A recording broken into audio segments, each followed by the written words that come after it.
Experience the future of home security with the DESLOC B200 Smart Door Lock. This innovative device offers a range of unlocking options including fingerprints, PIN codes, and app support. It's easy to install and has a long-lasting battery, ensuring peace of mind for you and your family. Ditch the metal keys and walk into the future.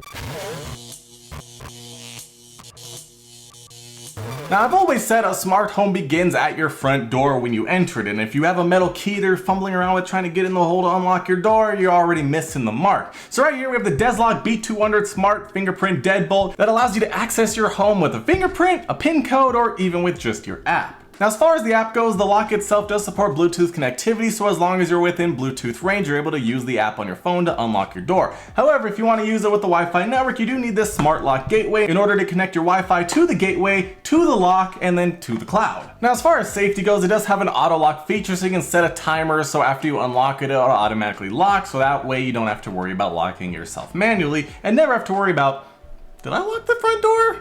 Because it does it for you. It is powered by 4 AA batteries, which are actually included and will actually give you a very long lifespan. However, if the batteries happen to die because you're too lazy to change them one day and you can't get inside because you didn't bring your metal backup key, you can actually plug in a power bank to power it, so you can actually use your finger, PIN code, or however you want to unlock it because you're giving it power. That being said, let's get inside this box and see what we got. We of course do have a user manual, as well as a little template here in case you need to make a hole in your door. As promised, we have 4 AA batteries included, which is very nice to see. This is actually very nice to see. It came with 5 metal keys, so you can keep one in a bunch of different places in case the batteries die and you need a way to get inside your house. We of course do have the deadbolt, the strike plate, a little plastic interior in case you want to use this, some interior lock screws, mounting plate screws, other screws, as well as 2 IC cards that you can actually give out that are actually basically going to work like a hotel key. Simply tap it on the lock to unlock it. Now, I don't know if you noticed this, but this is a pretty big deal because they actually labeled each set of screws so you know exactly which ones you need for each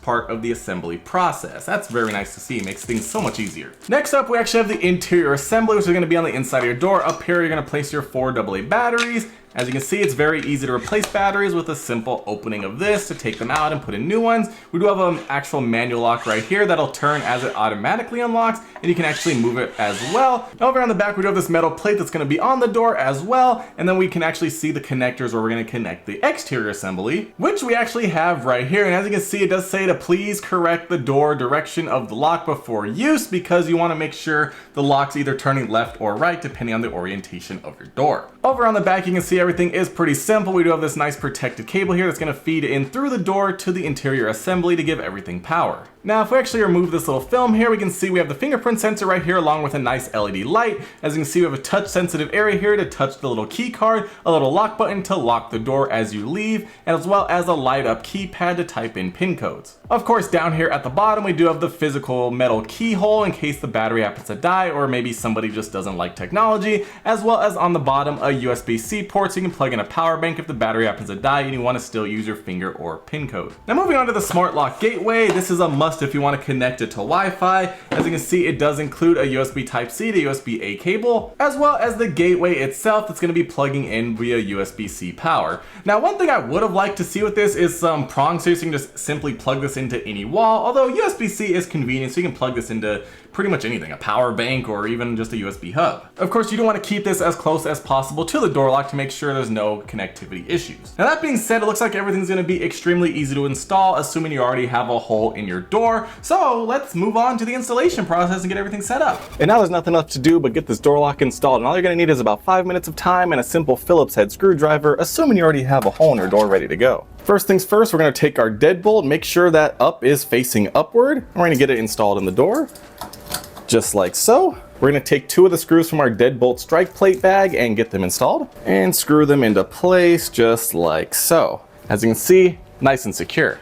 Next, we're going to take our exterior assembly, make sure this rod is vertical, and we're going to feed this wire underneath of the deadbolt and the rod right through the middle, and everything should line up fine. Wire underneath, rod through the middle, and everything fits just fine. Next, we're going to take our metal mounting plate, and as you can see, this is the top, and this part's going to be facing the door. Over here on this side, we can see that this is the hole they're going to feed the cable through. So it's very simple. Take the cable, feed it on through, just like so. Now we're going to take our bag of mounting plate screws and get them fed through to the outside assembly. And of course, finish it off with the Phillips head screwdriver. Just like that. And of course, before you get everything nice and tight, make sure everything is aligned properly so you don't drive yourself crazy every time you come home. That of course goes for the outside assembly as well. Next, we're going to take our interior assembly and remove the battery cover. We're going to take our wire and feed it into this little port here. It only goes one way, so don't try to force it. It simply clicks into place. And then of course, we're going to make sure that this little knob is vertical and attach it onto the rod that's sticking through from the outside, while also tucking the wire into the door so it doesn't get kinked. Of course, we're also going to have to grab our interior lock screws and get them situated inside the battery compartment. Just like so. Remember not to over tighten. Now, of course, before we go any further, make sure that everything's working properly. We can turn it to lock, turn it to unlock, turn it to lock, turn it to unlock. It's working fine. Next, we're going to grab our 4 AA batteries and get them installed, positive to positive and negative to negative. And as we put in the final battery, it did make a little sound and we can hear it audibly talking, so that means we do have power. And of course, we're going to finish it off by placing the battery cover over the top. And just like that, we are ready to go. And of course, before we lock ourselves outside, let's make sure the metal key works. As you can see, it allows us to lock and unlock the door. So just like that, we got the door lock installed in a matter of about 5 minutes. As you can see, it is very nice and aligned, looks perfect, and it actually has a very compact size, so it doesn't take up a ton of space and look out of place on the door. Now, to actually get this lock finalized, we're actually gonna go into our app store and download the TTLock app. We're gonna open it up, and we're gonna tap on the big plus sign in the middle to add the lock. We're gonna tap on door lock. We're gonna press on the keypad to activate the lock. And now it turned into pairing mode. We're going to tap on next, and as you can see, it instantly found it. We're going to tap on the plus sign. Adding administrator successful. It added the administrator, and just like that, we're ready to go. I'm going to actually just rename this to front door, and okay. And just like that, we're ready to get set up. So we can actually choose if the door opens to the right or to the left. As you can see, based on the diagram, my door opens on the left side from the outside and the right side from the inside. So we're going to tap on open to right and tap OK. And now the door just locked itself. Locked. Just like that. And now we can actually unlock it with the app as well. Unlocked.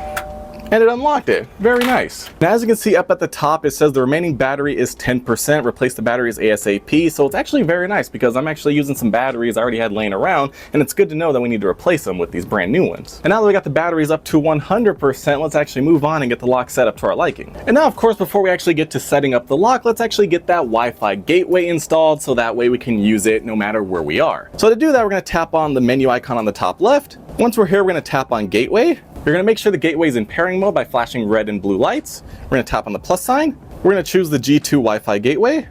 We're going to tap on next. It instantly showed up for pair. We're going to tap on the plus sign. And now we're able to add the Wi-Fi network and password, and it only works with 2.4 gigahertz networks. And just like that, we have the gateway installed, and you can see that this front door lock is automatically already connected to the gateway. So now we can actually use it no matter where we are around the world, as long as we have a connection to the internet. As you can see, we have a bunch of different options here. Of course, we do have the big button here to lock and unlock the door with ease. And as you can see, we can actually do e-keys. So if we do e-keys, we can actually send an e-key to anybody. For example, if you happen to have an Airbnb and you have a guest coming over, you can send them an e-key so they can access the home without you having to physically give them a key. So we tap on send an e-key. You actually can put the phone number or email, the name, and the start and end time that this key is going to work. Or you can even make it a one-time e-key, a permanent e-key, or make it recurring for different time periods throughout the week and the month. Now, passcodes, this is going to be a good one. So if we go into passcodes, we can actually generate a passcode. So we tap on that. We can actually choose the same stuff: timed, one-time, permanent, custom, recurring, or erase. So I'm going to choose a permanent passcode here. We'll just call it test, and we'll generate it.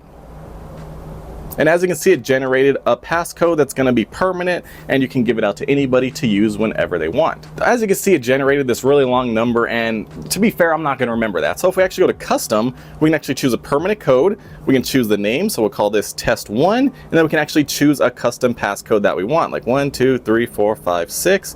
Although to be fair, you wouldn't actually do that, but for testing purposes, why not? So set passcode. And just like that, the new passcode is registered 1, 2, 3, 4, 5, 6. So now if we go to the door, we can type in our code, press pound and lock, and it unlocks the door for us. Very nice. We can also hold down the lock button in order to lock it back up.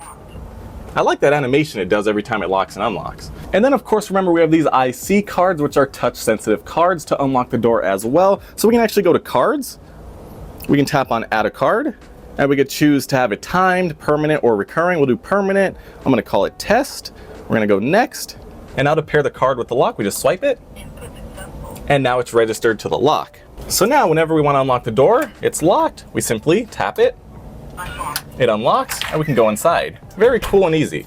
And then next up, my favorite one, fingerprints, because you always have your finger with you, if you're lucky. So if we tap on fingerprints, we can actually register a fingerprint here, so you can always just simply touch it to get inside. So we're gonna tap on add a fingerprint. I'm gonna make it permanent. I'm gonna give it my name. Go next. And now we're gonna have to place our finger on the fingerprint sensor a few times with different angles so it can register our fingerprint. And now it's glowing blue, so now we're gonna actually just do it a couple times. Please press again. Please Moving our finger around as we do it. press again. Successful. And after 4 fingerprint reads, it has our fingerprint registered. And as you can see, the door is locked, but if I take my finger, put it on here, it turns green and unlocks the door. Very cool. Then next up, we have reminder. So if we tap on reminder, you can actually have it alert you when different things happen. For example, a certain family member arrives home and uses their fingerprint. It'll let you know that they came home, so you know that they got home safely. We also do have how many days without the door opening. So if nobody's opened the door in a week, maybe that's alarming to you and you want to be notified. We also do have a forced door opening. So if somebody tries to break in, you'll get an alert. And we also have a low battery notification, which I definitely do want turned on, so I don't have to come home and realize the battery has died. Next up, we have authorized admin. If we tap on that, we can create an admin account. So if we tap on that, we can have a permanent admin key. You can put a phone number, email, name, and you can have them only manage their users if you want to not let them manage everything. Next up, we also do have records. So if we actually go to that, we have a record of every time that the door was locked, unlocked, and everything that has happened. So if somebody entered an incorrect passcode, as you can see, it does let you know. So you know somebody tried to get inside and couldn't figure it out. And then finally, we do have settings. If we tap on that, we have all the different settings of the lock. So first up, we have basics. So you can see the lock number, the MAC ID, the battery, validity period, the name, lock group, and admin passcode. Then we have door sensor. So you can actually pair this up with a door sensor so you know if the door is open or closed. Next up, we have remote unlock. We could turn that on and off. So for example, if you're somewhere far away and you need to open the lock with your app, assuming you have the Wi-Fi gateway installed, you can do that with ease. Next, we have auto lock, which I really do like. So I'm going to turn that on and we can have it lock. I'll choose after 10 seconds of being unlocked. That way I never have to worry about manually locking it myself. Next up is a cool mode called passage mode. So for example, if you're having a party and you don't want your door to keep locking and unlocking, you can turn on passage mode so the door will just stay unlocked for that certain period of time so people can come and go as they please. Of course, we also do have lock sounds. So if you're not a fan of the lock sounds because they're too loud and it's talking, you can turn them off or change the volume to your liking. Next up, we have privacy lock. So if you turn this on, it'll only unlock for admin codes and keys. So that's very cool if you want to only have access for yourself and nobody else. Next up, we also have the reset button that is physically on the lock, so we can actually turn that off so nobody can long press it and reset the lock without your knowledge. We also, of course, have the door opening direction. We have the lock clock, so we can calibrate the time so everything in the log is at the correct time so you know exactly when everything went down. We can also upload data, import from another lock, firmware update, connect it to Amazon Alexa and Google Home, as well as the room status, so we can choose vacant or occupied, as well as unlock notifications and attendance. So now if you want to use it with your smart home like Google Home or Alexa, you can actually set up remote unlock and security code, so Google will ask you for the security code and you tell it to unlock the door. So as you can see, the DESLOC Smart Deadbolt is a very simple and straightforward, easy to install and set up deadbolt for your front door. Took about 5 minutes. It looks very nice. It is very strong and sturdy. It has multiple ways of unlocking it, whether you want to use a physical key, an IC card, a fingerprint, passcode, or even your app. Now, I obviously do recommend pairing it up with that Wi-Fi gateway so you can actually unlock it from anywhere you are around the world as long as you do have an internet connection. And not only can you unlock it, but you can also add passcodes and give people access on the fly wherever you are. So all in all, it's a very nice lock that makes it a lot easier to get inside your home.